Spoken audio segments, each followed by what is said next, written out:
A memória dos 7 grandes geômetras cristãos ou agnósticos: Descartes, Pascal, Newton, Leibniz, Euler, Lagrange, Comte. Alá se compadeça desses infiéis. E a memória do inesquecível matemático, astrônomo e filósofo muçulmano, Muzaffar Mohamed Aben Musa al-Kharizmi, Alá o tenha em sua glória. E também a todos os que estudam, ensinam ou admiram a prodigiosa ciência das grandezas, das formas, dos números, das medidas, das funções, dos movimentos e das forças. Eu, Salim Ankmal Baitaan, crente de Alá e de seu santo profeta Maomé, dedico esta desvaliosa página de lenda e fantasia. De Bagdá, 19 da lua de Ramadã de 1321.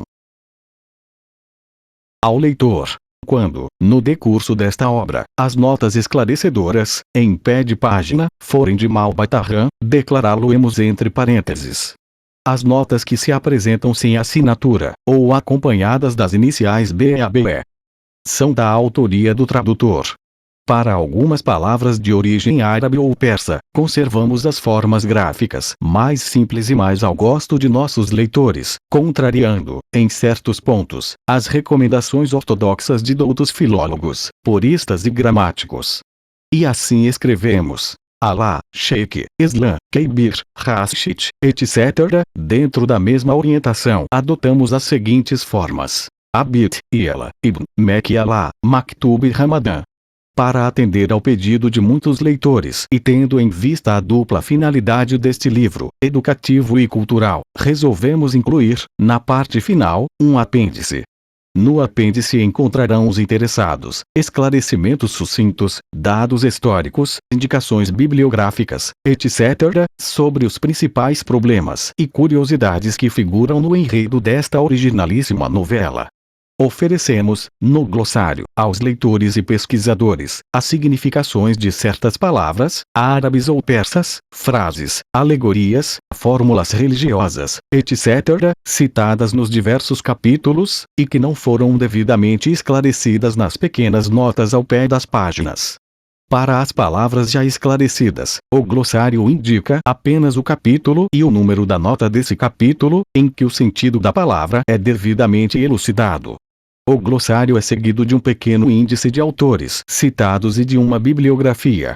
Todas as notas que formam o apêndice são da autoria do tradutor.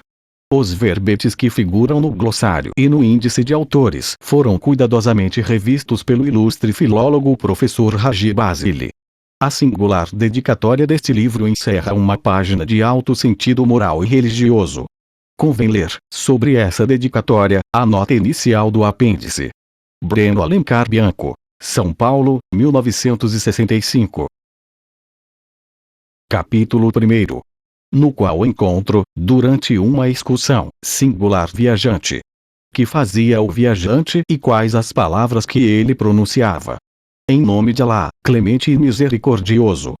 Voltava eu, certa vez, ao passo lento do meu camelo, pela estrada de Bagdá, de uma excursão à famosa cidade de Samarra, nas margens do Tigre, quando avistei, sentado numa pedra, um viajante, modestamente vestido, que parecia repousar das fadigas de alguma viagem. Dispunha-me a dirigir ao desconhecido sala trivial dos caminhantes quando, com grande surpresa, ouvi levantar-se e pronunciar vagarosamente: 1.423.745. Sentou-se em seguida e quedou em silêncio, a cabeça apoiada nas mãos, como se estivesse absorto em profunda meditação. Parei a pequena distância e pus-me a observá-lo, como faria diante de um monumento histórico dos tempos lendários. Momentos depois o homem levantou-se novamente, com voz clara e pausada, enunciou outro número igualmente fabuloso: 2.321.866. E assim, várias vezes, o esquisito viajante pôs-se de pé, disse em voz alta um número de vários milhões, sentando-se em seguida, na pedra tosca do caminho. Sem poder refrear a curiosidade que me espicaçava, aproximei-me do desconhecido e, depois de saudá-lo em nome de Alá, com ele a oração e a glória, perguntei-lhe a significação daqueles números que só poderiam figurar em gigantescas proporções. Forasteiro, respondeu o homem que calculava, não censuro a curiosidade que te levou a perturbar a marcha de meus cálculos e a serenidade de meus pensamentos. E já que soubesse ser delicado no falar e no pedir, vou atender ao teu desejo. Para tanto preciso, porém, contar-te a história de minha vida. E narrou o seguinte. Fim do primeiro capítulo. Notas do primeiro capítulo. O árabe muçulmano não inicia uma obra literária, ou uma simples narrativa, sem fazer essa evocação respeitosa ao nome de Deus. Vale por uma prece. Alá ou Alá, Deus. Os árabes designam o Criador por 499 nomes diferentes. Os muçulmanos, sempre que pronunciam o nome de Deus, acrescentam-lhe uma expressão de alto respeito e adoração. O Deus dos muçulmanos é o mesmo Deus dos cristãos. Os muçulmanos são rigorosamente monoteístas. Capítulo 2. Neste capítulo, Beremi Samir, o homem que calculava, conta a história de sua vida. Como fiquei informado dos cálculos prodigiosos que realizava e por que nos tornamos companheiros de jornada.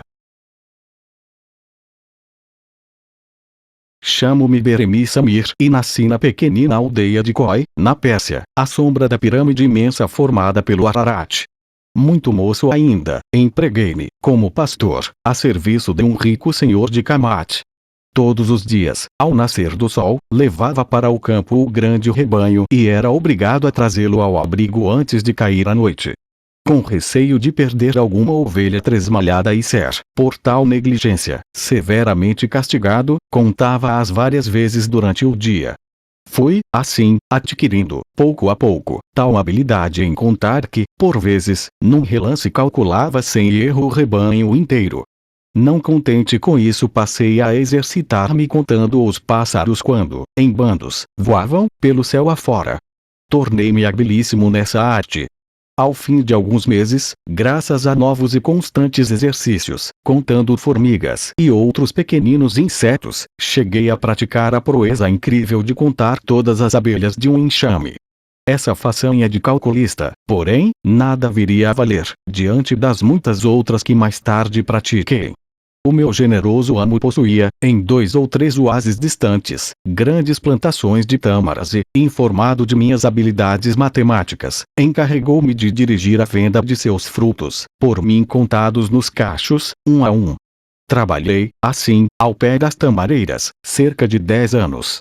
Contente com os lucros que obteve, o meu bondoso patrão acaba de conceder-me 4 meses de repouso e vou, agora, a Bagdá, pois tenho desejo de visitar alguns parentes e admirar as belas mesquitas e os suntuosos palácios da cidade famosa.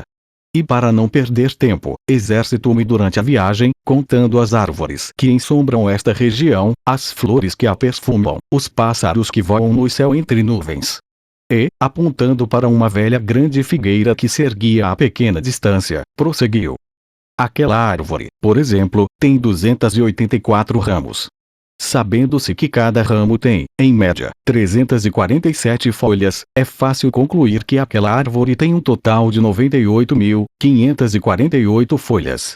Estará certo, meu amigo. Que maravilha!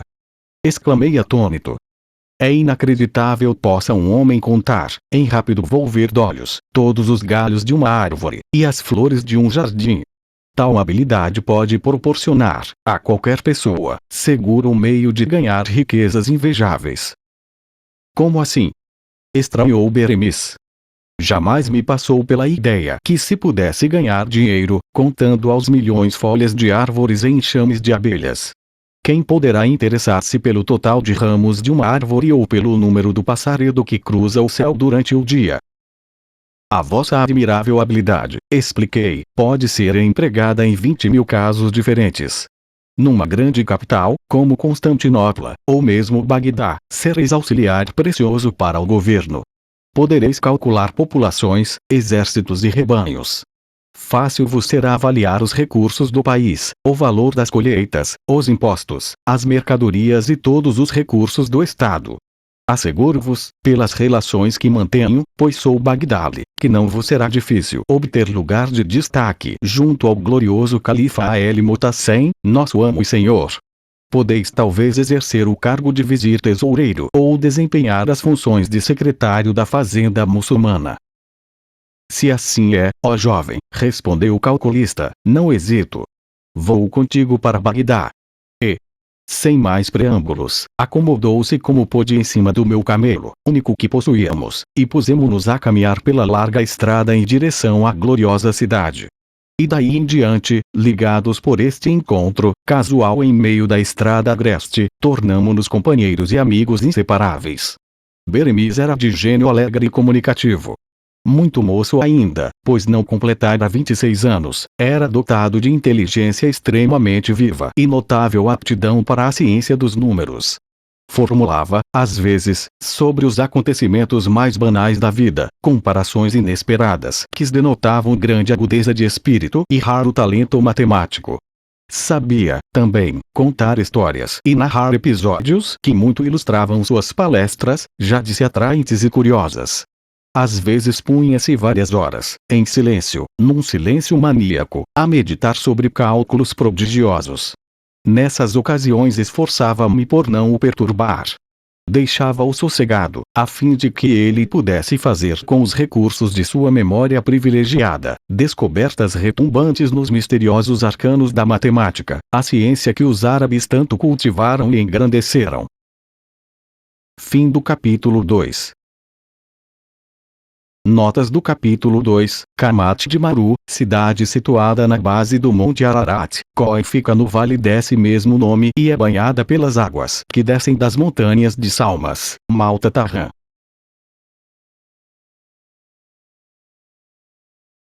Capítulo 3. Onde é narrada a singular aventura dos 35 camelos que deviam ser repartidos por 3 árabes. Beremiz Samir efetua uma divisão que parecia impossível, contentando plenamente os 3 querelantes. O lucro inesperado que obtivemos com a transação. Poucas horas havia que viajávamos sem interrupção, quando nos ocorreu uma aventura digna de registro, na qual meu companheiro Beremiz, com grande talento, pôs em prática as suas habilidades de exímio algebrista. Encontramos perto de um antigo caravançará meio abandonado, 3 homens que discutiam acaloradamente ao pé de um lote de camelos. Por entre pragas e impropérios gritavam possessos, furiosos. Não pode ser. Isto é um roubo. Não aceito. O inteligente Beremiz procurou informar-se do que se tratava. Somos irmãos, esclareceu o mais velho, e recebemos como herança a esses 35 camelos. Segundo a vontade expressa de meu pai, devo receber a metade, o meu irmão Ahmed-Namir uma terça parte, e, Al-Arim, o mais moço, deve tocar apenas a 9ª parte. Não sabemos, porém, como dividir dessa forma 35 camelos, e a cada partilha proposta segue-se a recusa dos outros 2, pois a metade de 35 é 17,5. Como fazer a partilha se a terça e a 9ª parte de 35 também não são exatas? É muito simples, atalhou o homem que calculava. Encarrego-me de fazer com justiça essa divisão, se permitirem que eu junte aos 35 camelos da herança a este belo animal que em boa hora aqui nos trouxe. Neste ponto, procurei intervir na questão. Não posso consentir em semelhante loucura. Como poderíamos concluir a viagem se ficássemos sem o camelo? Não te preocupes com o resultado, ó Bagdali. Replicou-me em voz baixa Beremiz. Sei muito bem o que estou fazendo. Cede-me o teu camelo e verás no fim a que conclusão quero chegar. Tal foi o tom de segurança com que ele falou, que não tive dúvida em entregar-lhe o meu belo Jamal, que imediatamente foi reunido aos 35 ali presentes, para serem repartidos pelos 3 herdeiros. Vou, meus amigos, disse ele, dirigindo-se aos 3 irmãos, fazer a divisão justa e exata dos camelos que são agora, como veem em número de 36. E, voltando-se para o mais velho dos irmãos, assim falou. Deverias receber meu amigo, a metade de 35, isto é, 17,5. Receberás a metade de 36, portanto, 18. Nada tens a reclamar, pois é claro que saíste lucrando com esta divisão. E, dirigindo-se ao segundo herdeiro, continuou. E tu, Ahmed-Namir, deverias receber 1/3 de 35, isto é 11 e pouco. Vais receber 1/3 de 36, isto é 12. Não poderás protestar, pois tu também saíste com visível lucro na transação. E disse por fim ao mais moço. E tu, jovem Arinamir, segundo a vontade de teu pai, deverias receber uma nona parte de 35, isto é 13 e tanto. Vais receber uma nona parte de 36, isto é, 4. Nada tens a reclamar também. O teu lucro foi igualmente notável. Só tens a agradecer-me pelo resultado. E concluiu com a maior segurança e serenidade. Pela vantajosa divisão feita entre os irmãos Namir, partilha em que todos três saíram lucrando, couberam 18 camelos ao primeiro, 12 ao segundo e 4 ao terceiro, o que dá um resultado, 18, 12, 4, de 34 camelos. Dos 36 camelos, sobram, portanto, 2, um pertence como sabem ao Bagdali, meu amigo e companheiro, outro toca por direito a mim, por ter resolvido a contento de todos o complicado problema da herança. Sois inteligente, ó estrangeiro! Exclamou o mais velho dos 3 irmãos. Aceitamos a vossa partilha na certeza de que foi feita com justiça e equidade. E o astucioso Beremis, o homem que calculava, tomou logo posse de um dos mais belos jamailes do grupo e disse-me, entregando-me pela rédea o animal que me pertencia: poderás agora, meu amigo, continuar a viagem no teu camelo manso e seguro. Tenho outro, especialmente para mim. E continuamos nossa jornada para Bagdá. Fim do capítulo 3. Notas do capítulo. Caravançará, refúgio construído pelo governo ou por pessoas piedosas à beira do caminho, para servir de abrigo aos peregrinos. Espécie de rancho de grandes dimensões em que se acolhiam as caravanas. Jamal, uma das muitas denominações que os árabes dão ao camelo.